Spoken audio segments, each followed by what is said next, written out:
Olá, pessoal, tudo bem com vocês? Hoje nós vamos começar mais um Insights aqui na Framework. E o tema de hoje é Desafios Reais na Transformação Digital. Nós temos hoje dois convidados aqui, né? Iremos conversar um pouco com eles, entender como que é o contexto deles. E a nossa primeira convidada é a Vanessa, diretora de transformação digital do Grupo Ânima Educação, e o Adriano, Head de Agilidade e professor de Arquitetura Ágil na FIAP. Bom, então, Vanessa, seja bem-vinda, né, ao nosso bate-papo de hoje. Por favor, se você pudesse apresentar um pouco do grupo, sua trajetória profissional. Claro. Obrigada, primeiramente, pelo convite. Estou muito feliz de estar aqui com vocês, batendo esse papo aí com o professor Adriano, né, e com você, Lidiane, aí do Grupo Framework. Então, obrigada aqui. Já estou com o meu cafezinho, né, que recebi aqui. E queria, para me apresentar, meu nome é Vanessa Takaoka, hoje eu estou, né, responsável na área de transformação digital do Grupo Ânima Educação.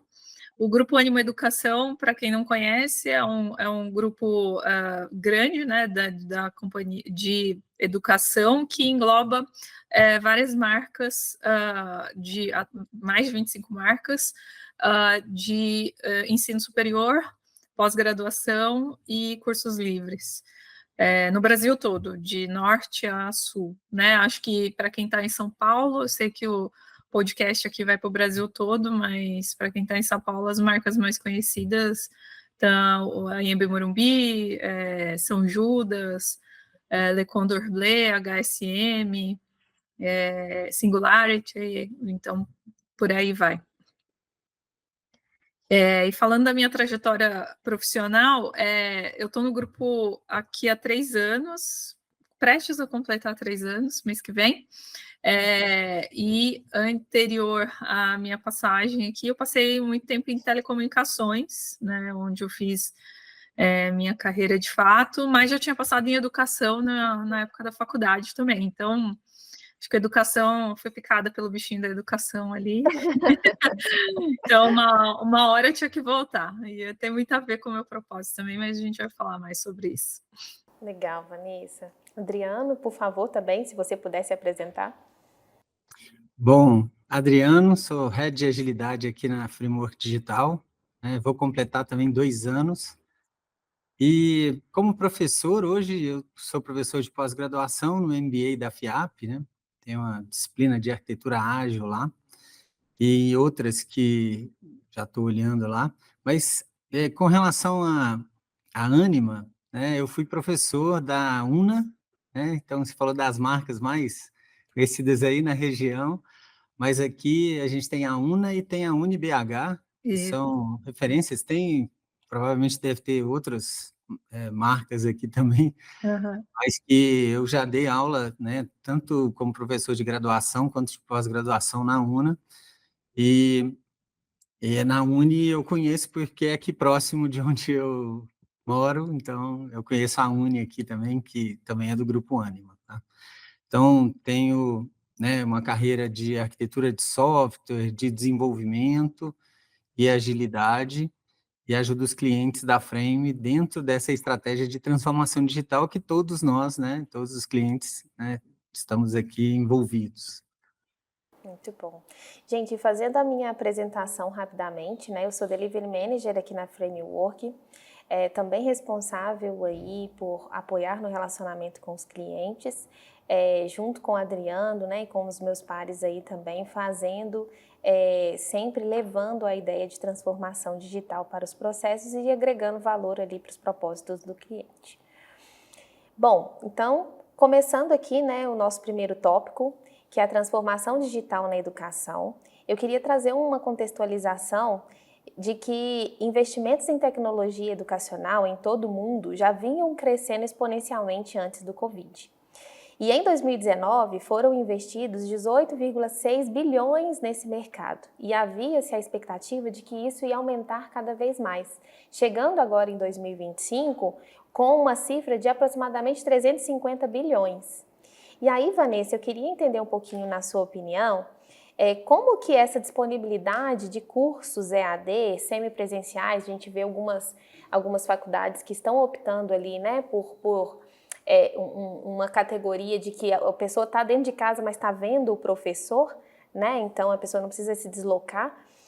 Mas como que você percebe que isso tem contribuído para a democratização do conhecimento? Além do Covid, né, qual fator que você entende que transformou esse cenário? Bom, o pós-Covid transformou totalmente, né? Como transformou a vida do trabalho, né? Então, como a gente está aqui hoje fazendo a gravação desse podcast, possivelmente cada um de um lugar, isso também transformou a educação, né? Acho que a educação acompanha todo esse movimento de mercado. Então, logo após o Covid, contando um pouco da história da Ânima Educação, né? Ela vem de uma aquisição de várias escolas, começou lá com a UNA, onde a professora Adriana já foi, e a gente foi adquirindo várias escolas com esse mote do ensino superior de qualidade, numa velocidade impressionante, assim, praticamente de 1 a 2 escolas por ano, mas até a pandemia, a gente tinha conectado na holding, né, as escolas, né, como se fosse colocando debaixo do guarda-chuva. Mas na pandemia, quando tudo aconteceu, transformação digital era algo que algumas empresas estavam fazendo, outras estavam, uma hora eu vou chegar nisso, uma hora eu tenho que fazer, tal, tal, tal. Quando veio a pandemia, foi todo mundo obrigado a, né? Nessa época eu estava em telecomunicações, mesmo com vários projetos, já tinha passado por vários projetos de transformação digital, mas a gente viu eu estava com e-commerce da Vivo na época, imagina você, de repente, parar de vender nas lojas do dia para a noite e precisar fazer aquela receita. Então, a gente saiu de um share que era bem pequenininho, né, do canal online, e teve do dia para a noite virar o principal canal, né? Então, isso também aconteceu com a educação. Qual que foi a vantagem da Ânima? E por isso que ela era o 5º grupo de educação e comprou o 3º nesse período. Olha a maluquice, né? Porque ela estava preparada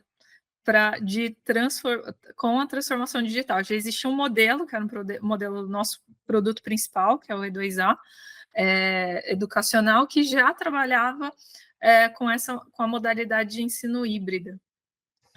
Então, a gente já tinha toda uma estrutura tecnológica para no dia seguinte, fechou as escolas, amanhã está todo mundo estudando, porque já era um modo, já fazia parte do modelo de aprendizagem, né, da companhia.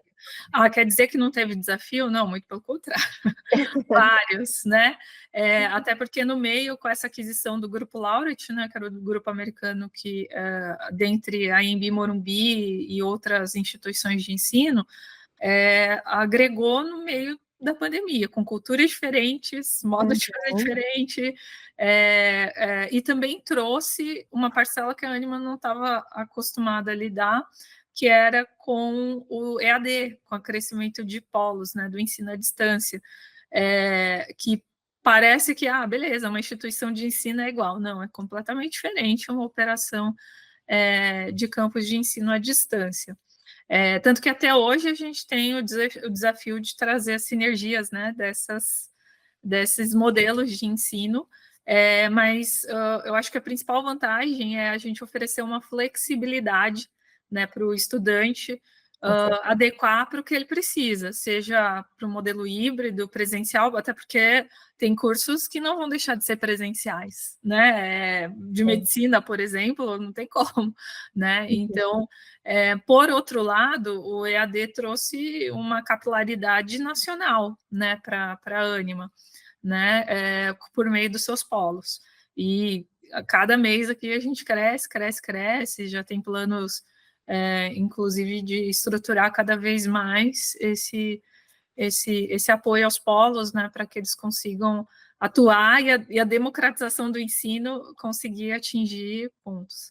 E eu acho que, só para finalizar, um ponto bacana também é que o modelo de ensino, né, que a gente tem, e isso Não encontrei a lista chamada. Opa, Alcine. falando aqui, querendo invadir. Querendo participar.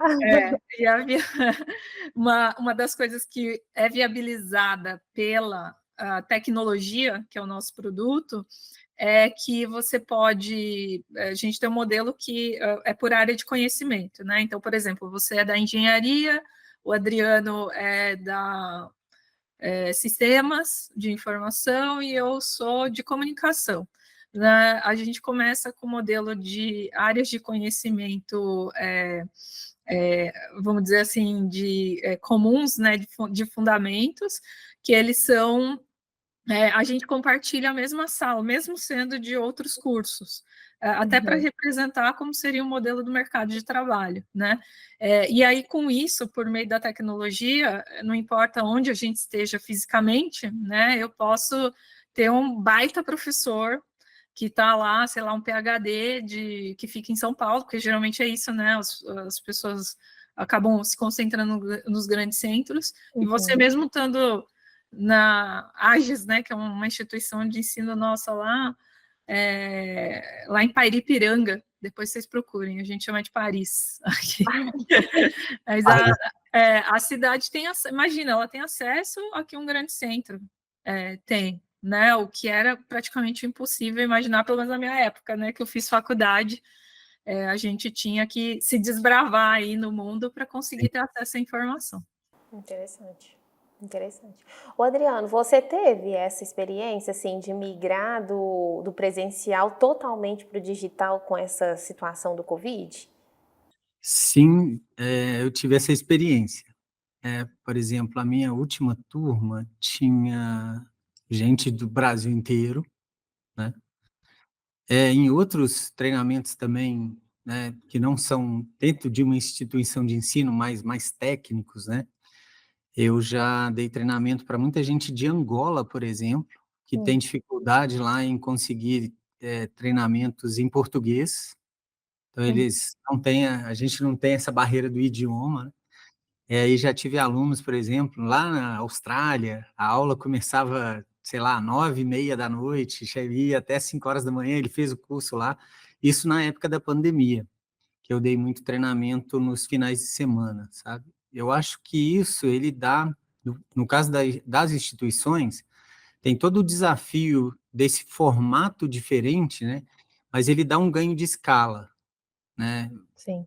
É um pouco do que, né, a Vanessa explicou aqui, né, de você ter uma escala no sentido de você consegue que mais alunos tenham acesso a, né, a capacitação de qualidade, né, o aprendizado de qualidade, usando ferramentas e tal. Do ponto de vista do desafio, né, que eu posso falar, assim, meio que né, como professor, né? Sim. É que o básico, que era o professor ser meio que a fonte do conteúdo, né? E isso hoje não é realidade. O aluno, ele espera que o professor seja mais do que isso, né? Mais do que simplesmente ir lá passar, ó, tá aqui, o livro é esse, você vai estudar por aqui, os exercícios estão aqui, agora é com você. Não, ele não espera isso. O foco, ele está também numa mentoria, num apoio, né, em uma coisa muito personalizada, né? Então, eu acho que é esperado hoje, com essa experiência que veio com a transformação mesmo, não só na área educacional, né? É esperado que tenha uma experiência diferente. E aí o professor, né, ele se torna ali não só a pessoa do conteúdo, mas a que vai trazer coisas de experiência, às vezes, dicas, né? Às vezes até para ir além, né? O professor, ele vira meio que... né, outro dia eu estava lendo sobre a abordagem da Marta Gabriel, né? Que ela fala do professor como interface. Eu achei muito interessante, né? O professor, ele muitas vezes assim, o conteúdo está aí, as formas, as ferramentas, elas estão aí. O professor, ele se torna uma interface, um mentor, um direcionador, né? E eu passei por isso, muito por isso, porque aí não é só ali sala de aula, acabou, né? E tem os grupos de WhatsApp, né, que até não são muito fáceis de gerenciar, né, você tem pessoas muito diferentes, né? Mas eu senti bem essa experiência, acho que me saí bem, né, porque tenho essa facilidade, mas vejo que já tive feedbacks de alunos, né, não só em relação a mim, né, mas em relação a instituições e a outros professores, de, né, negativo nesse sentido. Que eu preciso, eu não consegui, tá ruim, né? Tá chato e tal. Inclusive com as minhas filhas, eu tenho 2 filhas, né? As minhas filhas, na época da pandemia, elas falavam, pai, não dá, olha aqui, vem aqui para você ver, assistir aula. Quando estava todo mundo em casa, né? Ficamos 3 meses em casa, sem nem pôr o pé para fora, né? Elas vinham falar que, olha aqui, não dá e tal. O material, era a formatação do material, não conseguia ler, coisas embaçadas, o vídeo era ruim, né? E tal. O professor dava aula, mas no quadro com câmera, né? Então, eu acho que essa experiência ela traz toda uma questão de escala, de um novo formato para as instituições, para ter mais até alcance, mas ele traz toda a questão de um novo formato em que tanto o professor quanto o aluno tem que, né, aprender, e as instituições têm que viabilizar esse ambiente, né, um ambiente que aconteça o aprendizado ali. Bom, então, gente, pegando o gancho aí do que o Adriano comentou, né, que precisava ter esses insights ali, os feedbacks ali dos estudantes, justamente para ajudar a aprimorar essa experiência educacional. Como que foi esse processo, Vanessa, no Ânima, né? Assim, quais foram os desafios enfrentados para essa implementação dessa tecnologia mesmo, de apoiar o professor a dar a melhor aula e traduzir uma melhor experiência educacional?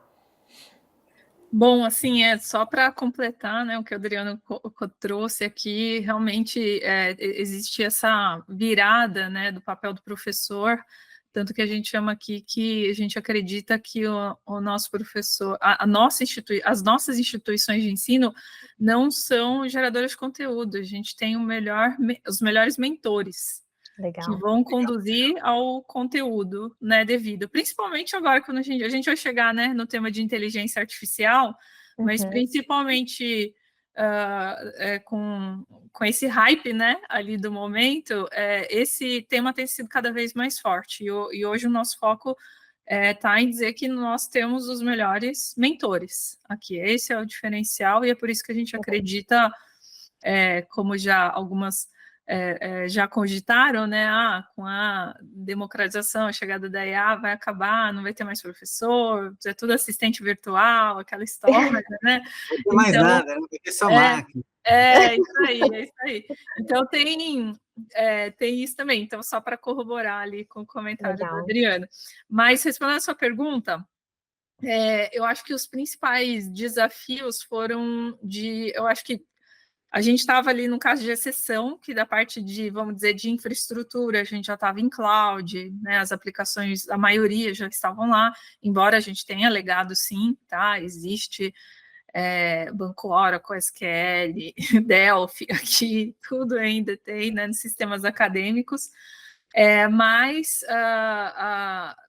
pensa que a gente saiu, lembra da minha historinha, né, a gente saiu do 5º, foi para o 3º, então, eu fazia numa base de 100 mil alunos, passei a ter que fazer uma base de 300 a 400 mil alunos.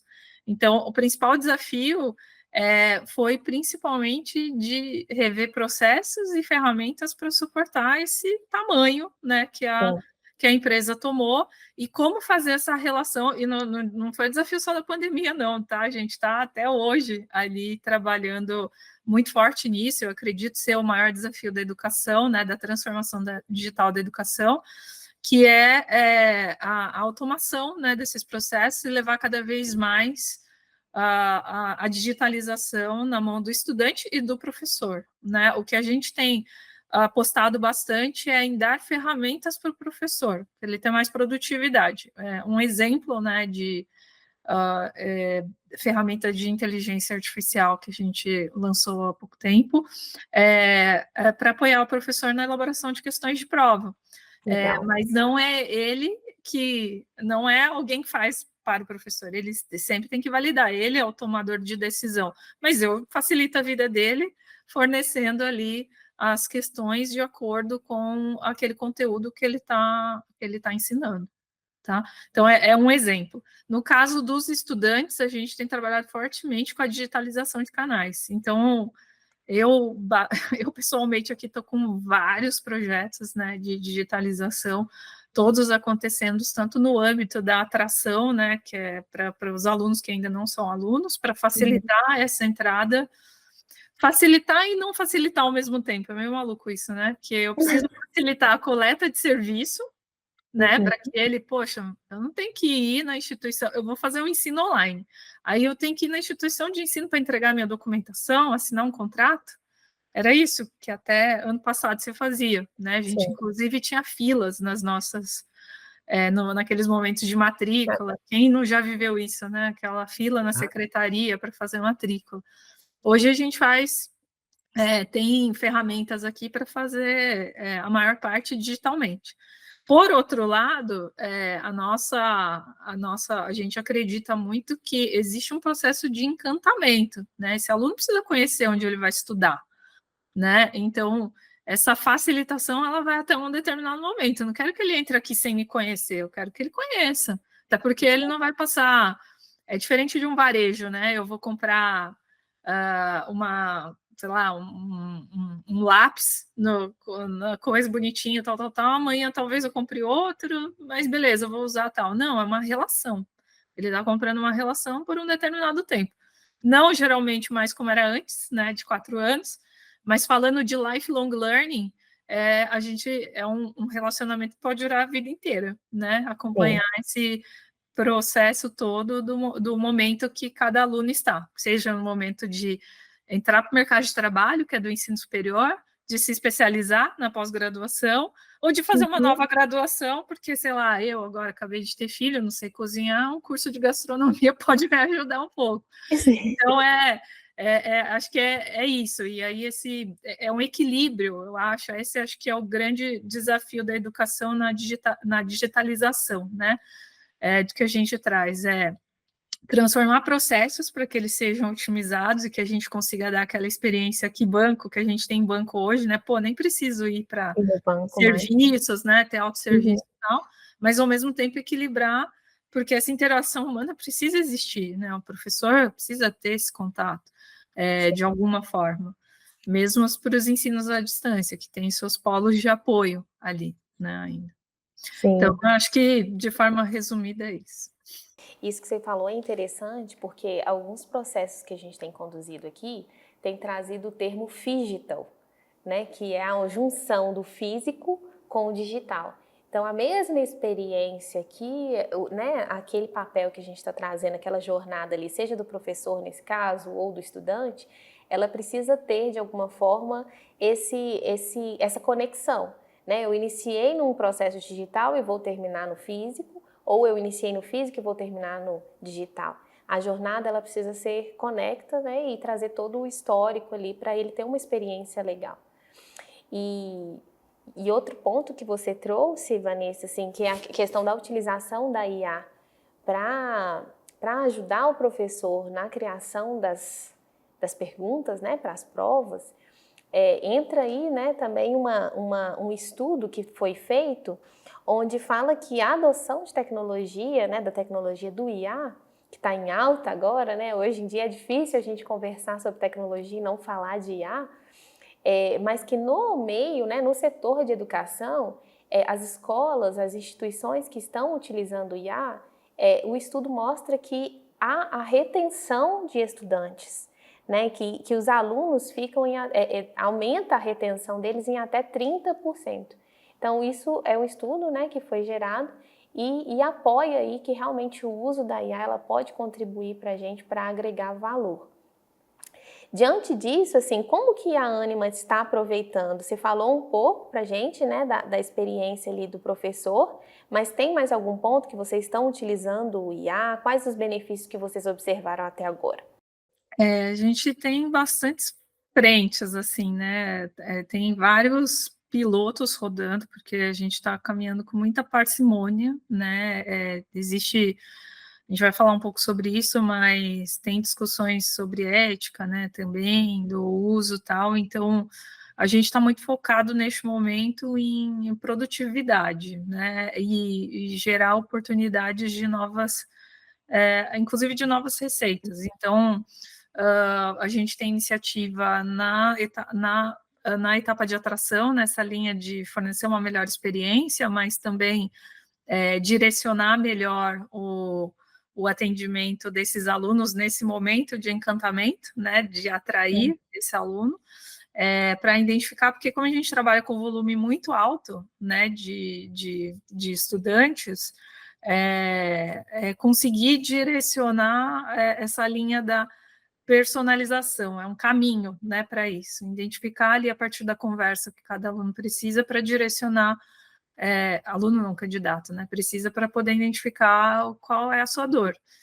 Eu tive uma experiência de acompanhar as nossas equipes de call center comercial, né, no início do ano, na batalha do Enem, né, que a gente tem lançamento das notas ali, e você vê que chega de tudo, assim, chega aluno que está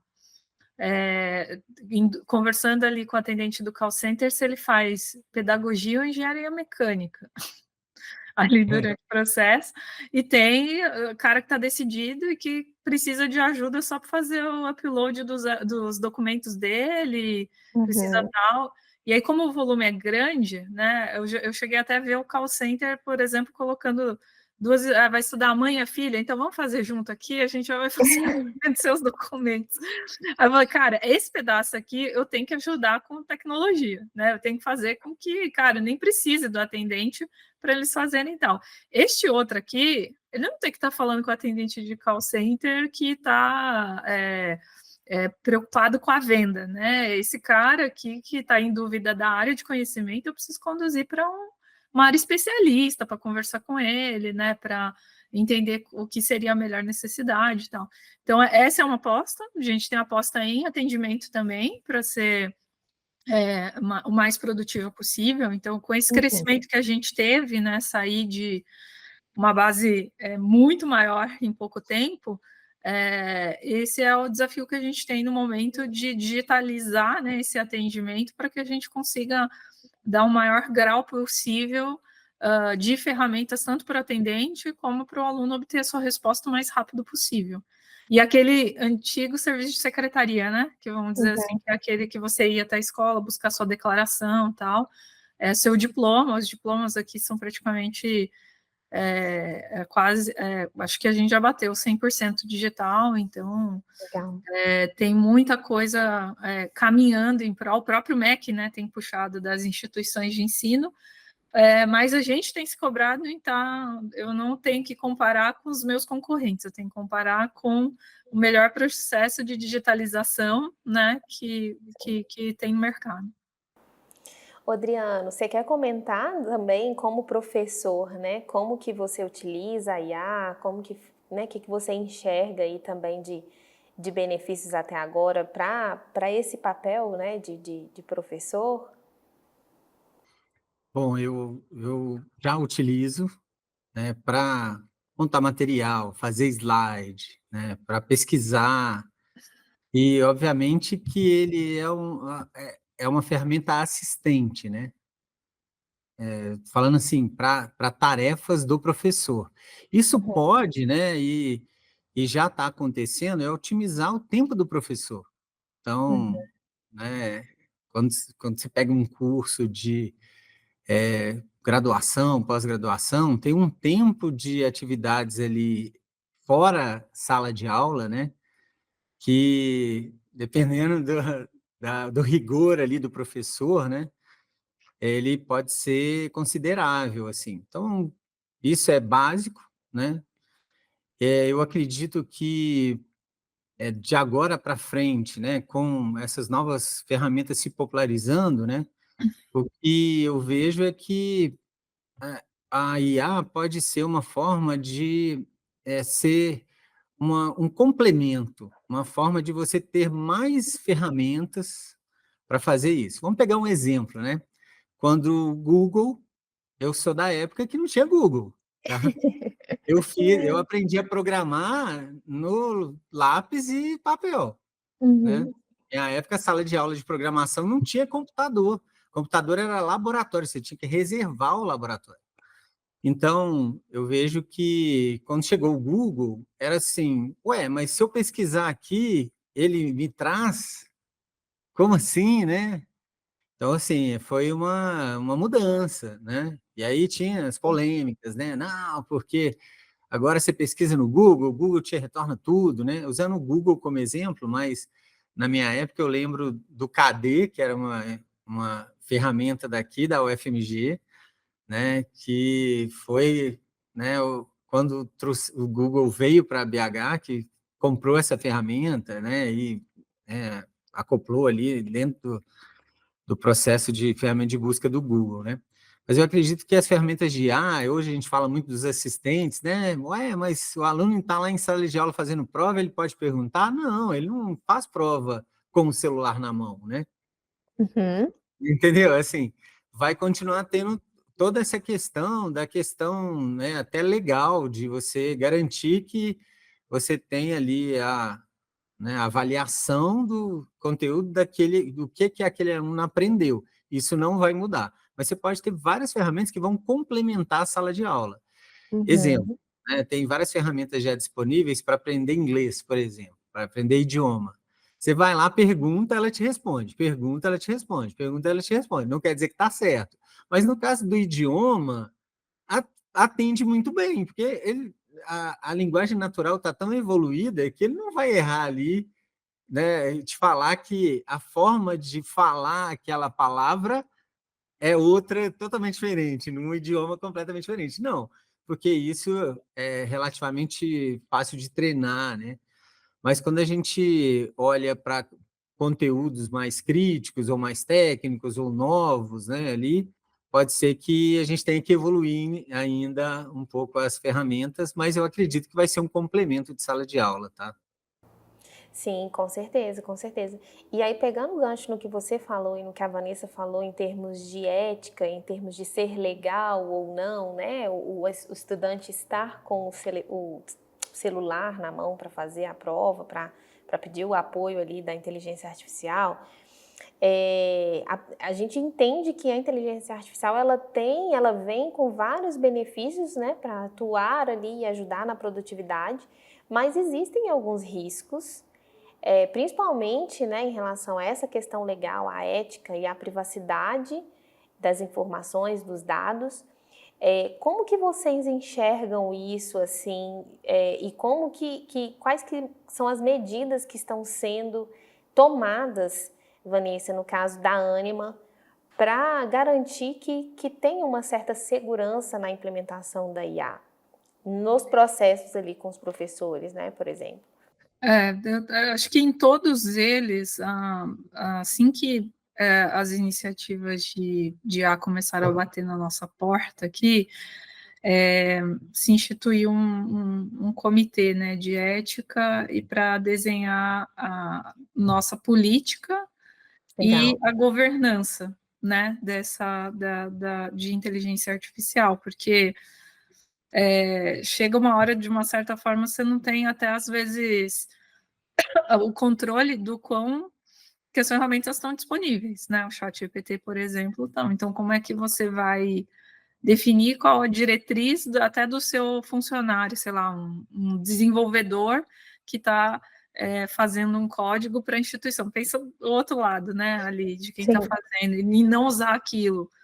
Não, então acho que tem que ter limites e estabelecer uma referência, né? O que a Ânima, quanto empresa, recomenda, né? Quais são as Uhum. diretrizes? Porque é um mundo muito novo. Então, a gente, inclusive, está para lançar uma capacitação muito mais massiva, né, na companhia, acabou surgindo esse tema de IA naturalmente, ele cai no colo de tecnologia, né, porque é como se a gente tivesse a responsabilidade, né, em saber, mas veio por meio dos parceiros, né, também, e a gente teve muito cuidado em fazer pilotos que agregassem valores reais, né, com o que os parceiros trazem. A gente está com os maiores de tecnologia aqui, né, Google, AWS, Microsoft, são todos parceiros nossos do dia a dia aqui. E todos eles trouxeram oportunidades ali com as suas ferramentas para fazer. Mas a gente teve muito cuidado de analisar o que, quando e discutir aquilo, além desses comitês, né, para pilotar antes de fazer, até porque não tem uma fórmula mágica. Até hoje mesmo saiu uma notícia de empresa com vazamento de dados. Uma outra forma que a gente tem para fazer também é vinculando, porque toda a inteligência artificial está focada em dados. Então, o domínio do dado é nosso, né? Então, a maioria das nossas ferramentas aqui estão focadas num banco de questões nosso, próprio. Estão focados num processo de avaliação de atração a partir de informações de script de vendas nosso, não aberto ao público. Eu poderia, por exemplo, fazer todo esse processo consultando, sei lá, o Guia Abril do Estudante de 2050, que está publicado na fonte aberta.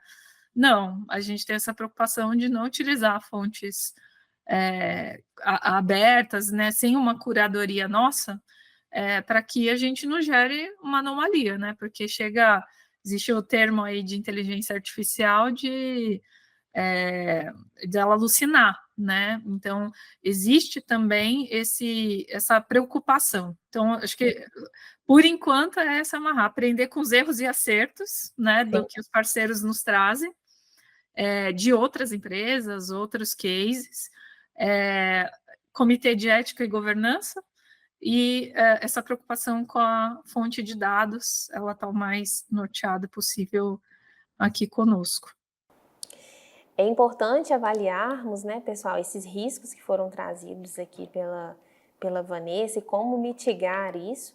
E um outro risco que foi apontado pela McKinsey foi o quanto que a IA ela pode apresentar um risco na dependência excessiva dessa tecnologia. Então, você mesmo comentou, né, Adriano, que no passado, quando você começou a estudar, você tinha que marcar o laboratório para utilizar o computador. Então, você tinha que ter um estudo prévio para depois fazer isso acontecer ali mesmo no computador. Então, assim, antes os estudos, eles eram muito mais difíceis. A gente tinha que estudar nos livros, ler, marcar e fazer o trabalho escrito. E hoje em dia a gente sabe que utilizando a IA, a gente consegue lançar ali a pergunta e ele rapidamente vai trazer para a gente todas as respostas.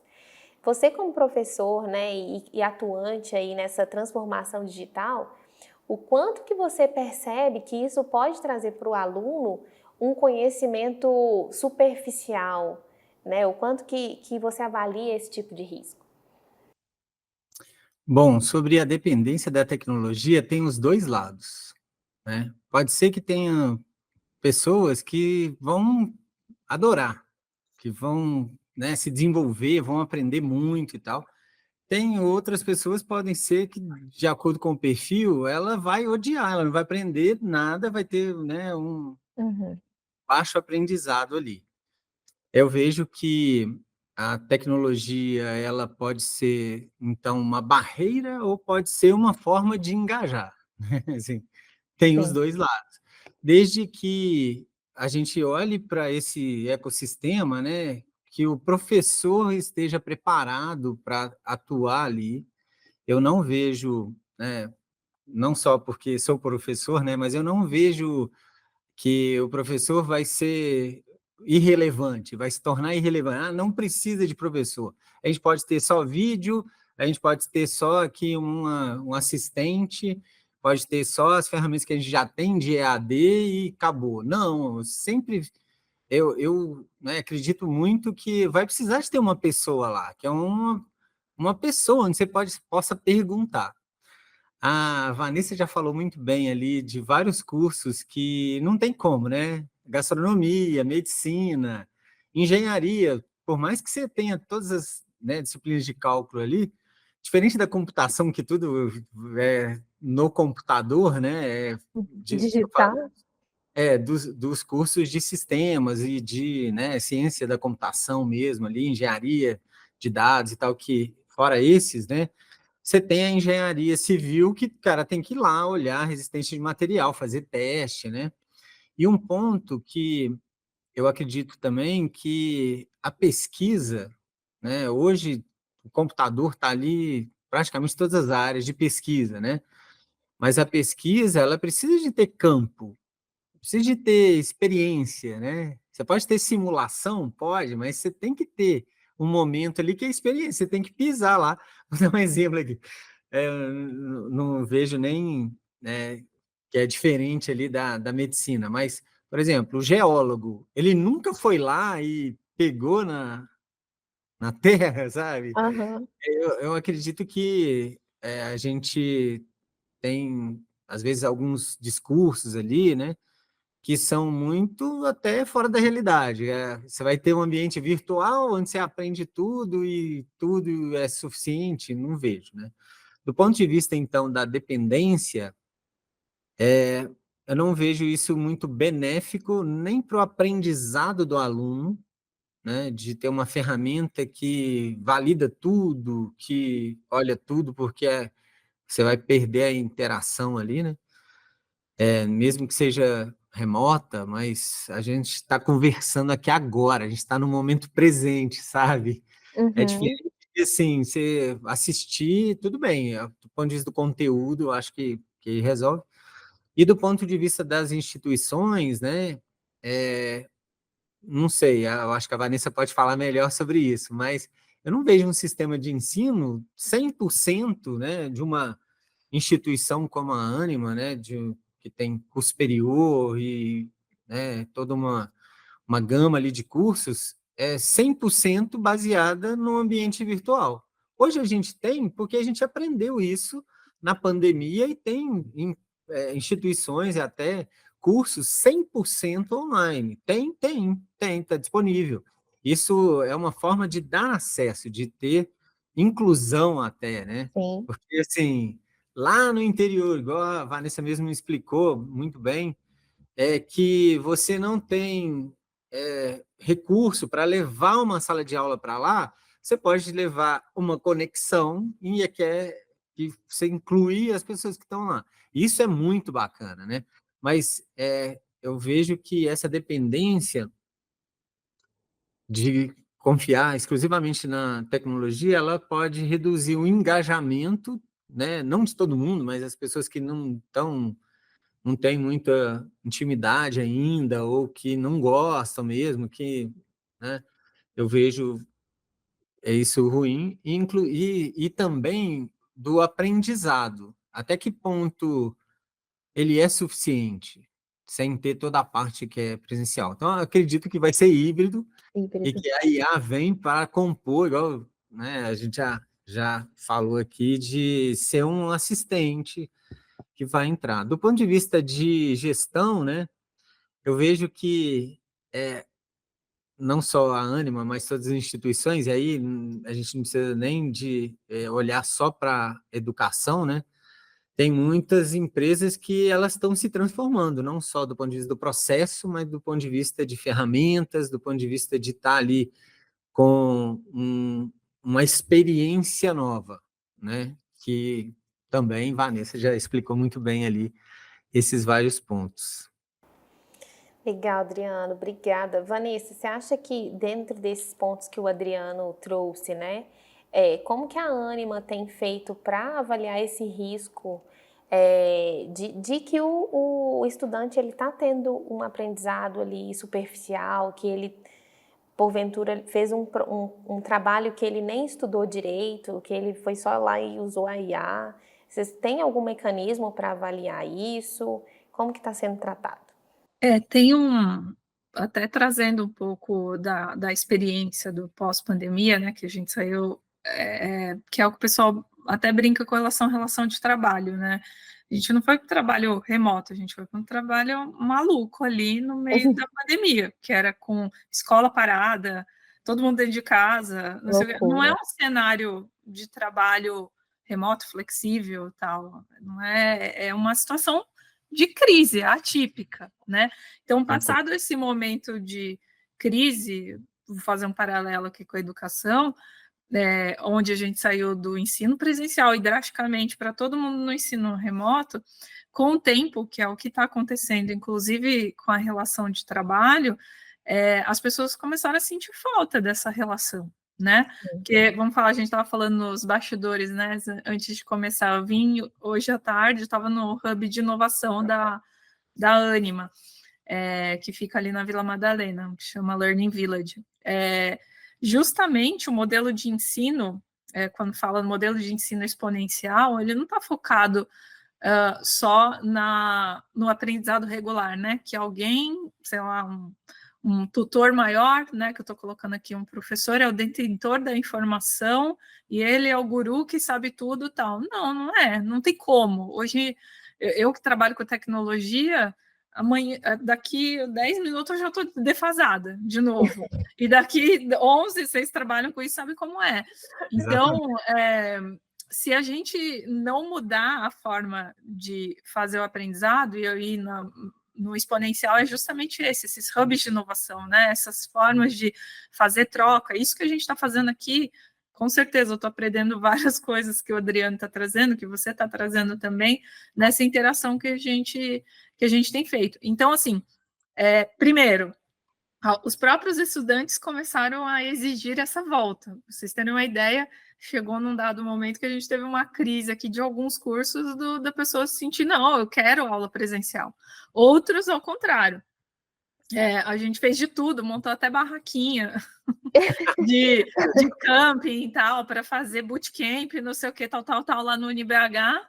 Os estudantes de computação não aparecem. Com comida, com tudo, não sei o que. Eles não querem, eu quero estar aqui no meu cantinho, atrás do computador e tal. Então, eu acho que a linha está muito mais encaminhando personalização, né? E aí, formas que você perguntou de mitigar, né, o aprendizado. Como é? Ela passa a ser a forma de exercer, porque quando um aluno entra no ensino superior, ele entra para ser empregado, ele quer emprego, a maioria é isso, né? Então, a melhor forma de fazer, que a gente acredita, e inclusive a gente tem isso, é que a gente chama aqui de ensinos duais, são as parcerias que a gente faz com empresas, hoje tem quase 600, que você executa em tempo do seu curso projetos reais, de uma empresa. Então, por exemplo, da Framework, eu poderia estar aqui como estudante executando um projeto de um cliente de vocês. Isso vale horas, né, do meu modelo de aprendizado, e ao mesmo tempo é benéfico para a empresa, que ela tem uma mão de obra ali, né, temporária em aprendizado, e que ela pode, inclusive, aproveitar no futuro. Então, assim, é um ganha-ganha, né? E é uma forma de certificar. Eu aposto que todos vocês aqui que trabalham com tecnologia, se eu for lembrar o que mais você aprendeu, foi fazendo, né? Foi fazendo. Então, essa é a forma que a gente acredita, além das avaliações regulares, né? O próprio MEC tem avaliação, como a Anima se posiciona muito no ensino de qualidade, né? Esse é o mote principal da companhia. Então, a gente está muito preocupado em capacitar os alunos para se focar em notas de avaliação 5, 4 no mínimo, né? 4, 4,5 no mínimo. Então, isso, de uma certa forma, acaba exigindo do corpo de docentes aqui formas de levar esse aprendizado, que aí vão variar, né, para cada campo de conhecimento. Para cada curso. E, inclusive, Vanessa, esse processo, né, que você falou de aprender na prática, o nosso programa de Padawan, né, que é o programa de estágio aqui da Framework, ele é muito legal nesse sentido. Porque a gente faz um trabalho realmente ali do profissional, ele está imerso num contexto onde ele já começa a exercitar mesmo o que ele aprendeu na faculdade, e tem um Jedi aqui, que é a pessoa que acompanha ele nesse processo. Então, com certeza vai ser uma parceria aí de sucesso com a Anima, né? Quando a gente vier a ter esse programa. Excelente, gente. Nossa, muito bom. E falando em avaliação, você trouxe a avaliação do MEC. Foi lançado, né, em 2022 também uma avaliação que fala um pouco da maturidade digital ali nas instituições de ensino, nos IES.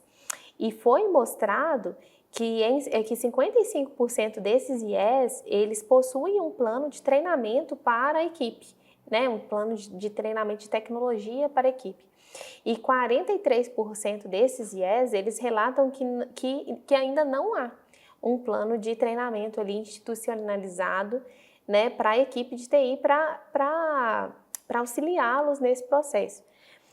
Nesse sentido, assim, o Adriano, como que você, que está dentro desse mercado também, né, como que você avalia a maturidade digital na área de educação? Especialmente assim, nas instituições que você já deu aula, que você dá aula, como que você avalia essa maturidade? Bom, falando das minhas experiências mais recentes com instituição de ensino, né? Eu vejo que as instituições elas estão no caminho e elas estão, em alguns pontos, avaliando, né? Olhando para a experiência, elas estão sofrendo, né, um impacto, porque, né, o volume, né, de alunos é grande, né? As transformações elas impactam muito ali o dia a dia, né?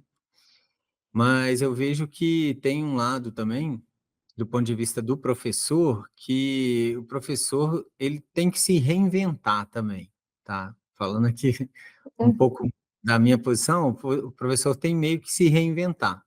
Não só por esse ponto, né, que Vanessa trouxe, que é de atualização. A gente tem uma tecnologia hoje que ela evolui numa velocidade muito grande, né? Sim. Exemplo aí do OpenAI, né, ChatGPT. E o que eu vejo é que, do ponto de vista de transformação, as instituições elas não sofrem, lógico que dentro do setor ali, elas não sofrem muito também na área de tecnologia, que é meio a minha área. Eu passei até por uma avaliação, perguntou, como é que você usa as ferramentas e tal, tem uma avaliação quase formal, assim, para avaliar, porque eu dou aula online, eu dou aula 100% online, né? Eu não estou lá, né, dentro do prédio da instituição e tal. Então, tem uma avaliação que eu passei, mas eu vejo que está no processo. Uhum.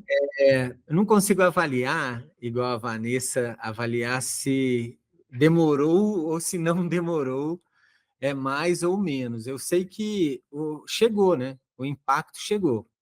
E no caso da instituição de ensino, eu vejo que o risco de disrupção, né? Então, só para colocar mais uma pitada aí, né? Mais um tempero aí, né? Nesse ponto, né? Que é a disrupção? A disrupção é meio assim, relevância. É o que você fazia antes, que era suprassumo, hoje pode ser que não seja suficiente para ser relevante, né? Eu vejo, aí a Vanessa pode falar muito melhor que eu, óbvio, né? Eu vejo que tem essa transformação, mas muitas instituições que não se transformarem, né, não incluírem nessa experiência educacional e experiência de gestão mesmo, né, não incluir esses elementos, elas correm o risco de não serem procuradas, né? Vou dar um exemplo, né? Eu já fiz, né, via uma plataforma digital, já fiz curso em Stanford. Você fala, nossa, curso em Stanford você fez? Fiz, sabe sobre o quê? Alimentação. Estava procurando coisa sobre alimentação, fiz lá em Stanford. Eu olhei no Coursera e falei, introdução à alimentação saudável. Então, assim, só para dar um exemplo, não era nem Acesso, de você teve formação. acesso. é pessoal mesmo, assim. Uhum. Eu acho que aí tem esse risco de disrupção no sentido de qual instituição ela é relevante para mim. Porque aqui, por exemplo, em BH, eu posso falar que estou em contato com várias pessoas que estudam na UNA, a UNA tem uma abordagem, a UNE também, tenho amigos que são professores lá e tal, ou já foram, ou são meus colegas que dão aula lá também e tal. Eu acho que é bem relevante, né? Mas essa transformação, ela é uma coisa, do ponto de vista da disrupção, que pode ter um impacto muito forte, né? Do Sim. mesmo jeito que a gente aprendeu na pandemia que a gente ia ali para o iFood e comprava comida para sua casa, né? A gente aprendeu que a gente quer aprender alguma coisa, a gente vai numa plataforma ali, pesquisa na internet e tá lá, né? Só para trazer, ficar mais tangível assim, em termos de transformação digital no ensino, né? Remoto, toda essa força que com a pandemia teve, né? Mas Assim. aí eu vejo que exige uma transformação do professor, né? Falando mais do minha posição aqui, Uhum. exige essa transformação para que seja relevante. Qual professor é mais relevante, né? Como se tornar como professor mais relevante? E aí tem todo o ambiente da instituição, mas tem também a questão da relação dentro ali desse sistema de ensino, né? É um pouco da minha visão, mas eu acredito que a Vanessa pode falar muito melhor que eu sobre isso, assim.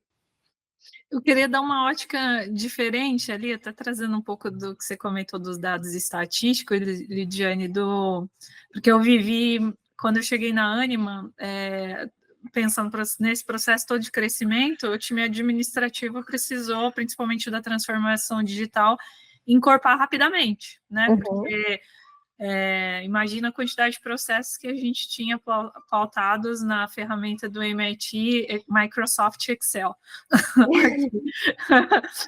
A gente tinha vários, né, processos aqui que as áreas vão criando, você nem sabe que tem. Sim.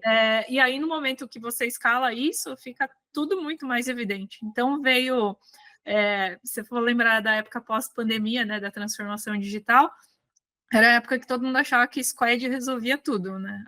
Squad, Sim.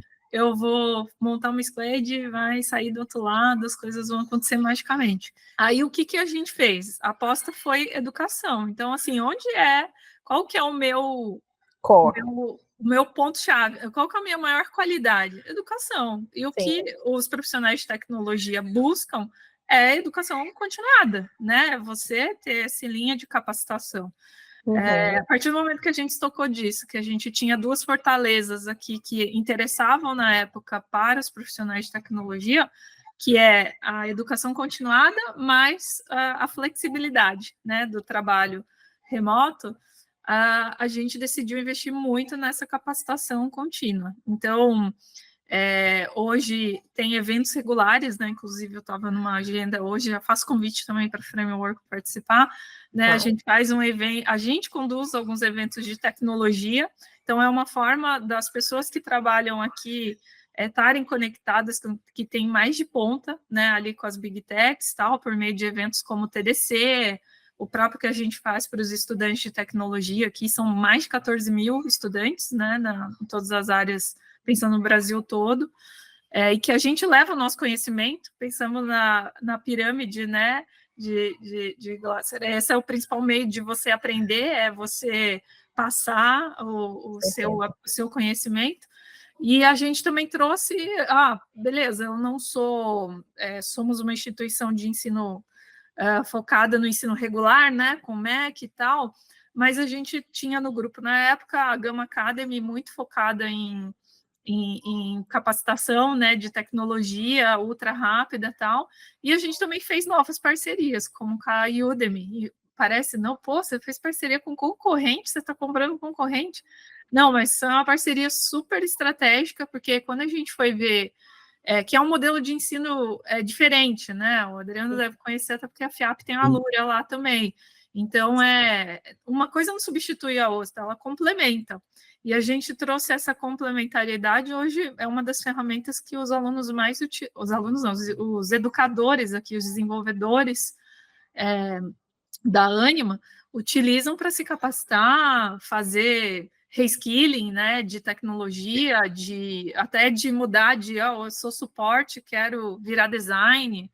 Então, Interessante. a gente encontrou diversos meios de capacitação para manter as equipes motivadas, né? Então, acho que foi uma questão de sobrevivência para estar conectado no mercado, e também de retenção, acabou sendo. Então, queria dar esse outro lado aqui, né? Interessante. Comentou ali.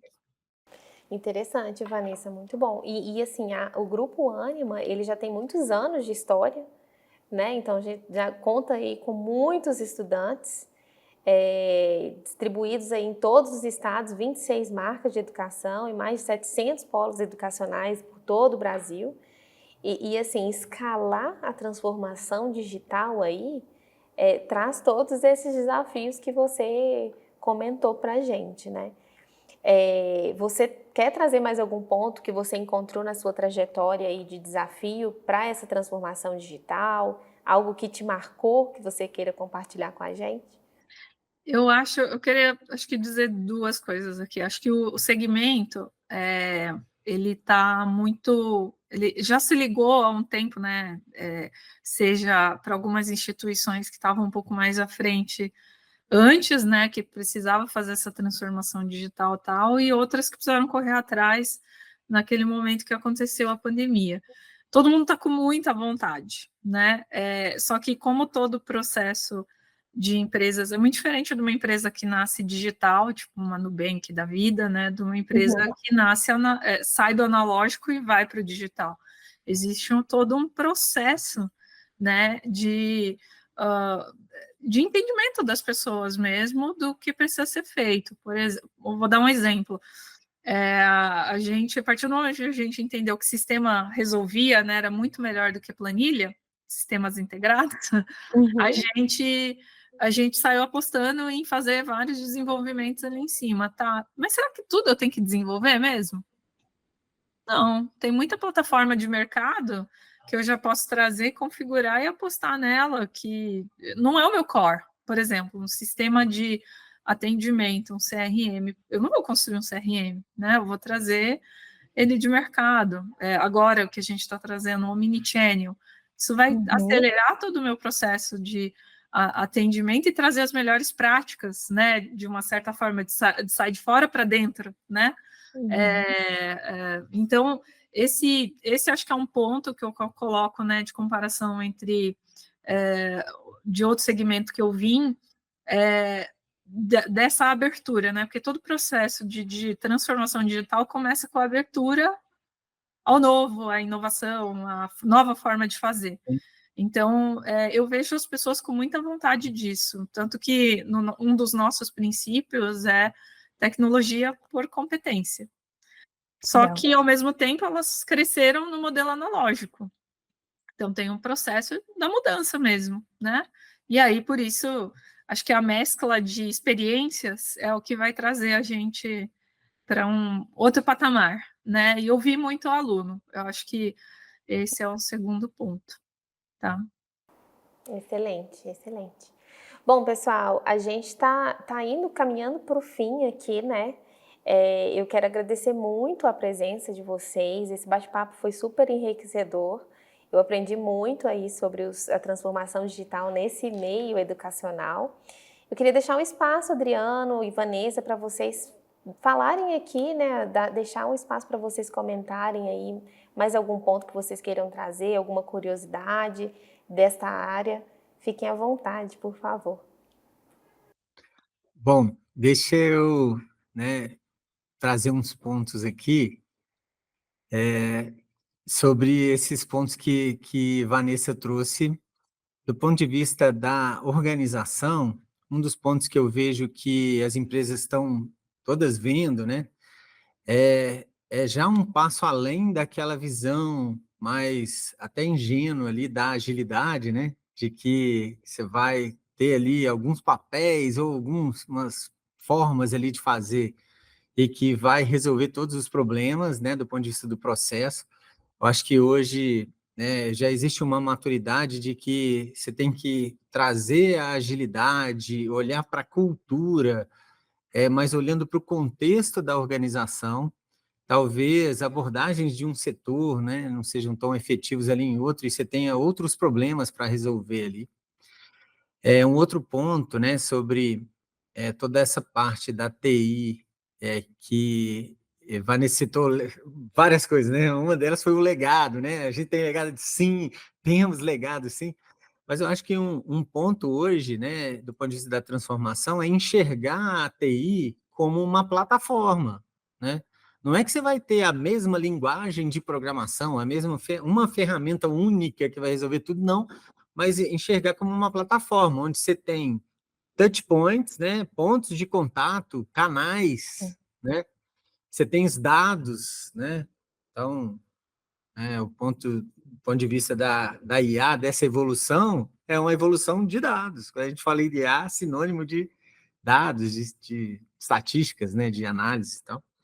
Então, assim, é uma coisa que a gente já trabalhou em alguns clientes com essa visão de que, seu legado é parte do seu ativo. E olhando para a sua plataforma, você não precisa jogar fora o seu legado para ter ganhos, porque você vai olhar para a experiência que essa plataforma oferece. Acho até que podemos ajudar nisso, né? Queria agradecer pelos convites, tá? De participar com, né, você aí nas iniciativas da Ânima, né? Vamos conversar aqui depois, né? E eu sou suspeito para falar, porque eu sou, né, voluntário assim, em várias iniciativas. A gente tem, né, o que a Lídia citou, que foi lá na inauguração de um lab lá de um dos clientes. Eu participo de grupos de usuário, né? Até me lembro que 2015, se não me engano, agora revelei a idade, né? Mas a UNA era foi o local, né, e que incentivou muito um dos grupos aqui de desenvolvedores, tinha um evento, que era o Dev Day, né, vários amigos aqui, eu ajudava, né, na medida do possível ali, e participava, óbvio, né, lá na UNA desses eventos, mas hoje eu vejo que, né, a gente pode integrar e, né, até me disponibilizo aqui a participar com você, e agradecer muito, né, esse espaço aqui para a gente conversar sobre transformação digital na educação. Obrigada, Adriano. Foi um prazer aí, né, te ouvir e aprender um pouco mais com você também. Eu queria agradecer também aí o convite, a troca, né? Acho que foi uma finalzinha de tarde ali, né? Muito enriquecedor aí trocar com vocês. Eu acho que esses assuntos são muito gostoso, né, de falar de todo esse processo de transformação, dos desafios que a gente tem. Ouvir um professor, para mim, é ótimo, porque é mais um ator, né, que a gente precisa ter muita atenção. Aqui a gente trabalha, lógico, em prol do estudante, mas o professor é o meio, né, que é o principal papel aqui, é o astro, né, dentro das nossas instituições aqui de ensino. Então, ouvir o Adriano como um parceiro de tecnologia e como professor foi muito bacana, assim, essa troca. É bem interessante. Agradeço aí o convite e o tempo de vocês, né, em ouvir um pouquinho também da minha experiência. Imagina, Vanessa, nós que agradecemos, foi super rico a sua participação. Eu acredito que dá para a gente, de fato, fazer muitas conexões legais aí com a Ânima. O Adriano, ele acompanha realmente muitos cases de sucesso aqui de transformação digital, e eu tenho certeza que somando as forças aí junto com a sua equipe, né, a equipe que você está conduzindo aí nas transformações, a gente pode agregar bastante para os dois lados, né? Enriquecer muito. E aí eu queria deixar aberto aqui, caso vocês queiram deixar o LinkedIn de vocês, né, as redes sociais, a gente também pode ficar aqui à vontade.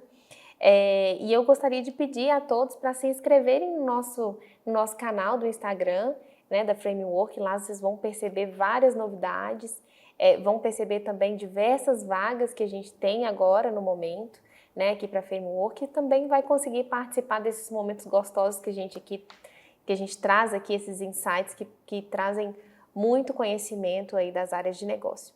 Então, gente, muito obrigada mais uma vez. Foi um prazer estar com vocês aqui nesse fim de tarde, igual a Vanessa comentou. E eu espero que a gente possa se encontrar em breve aí em outros bate-papos.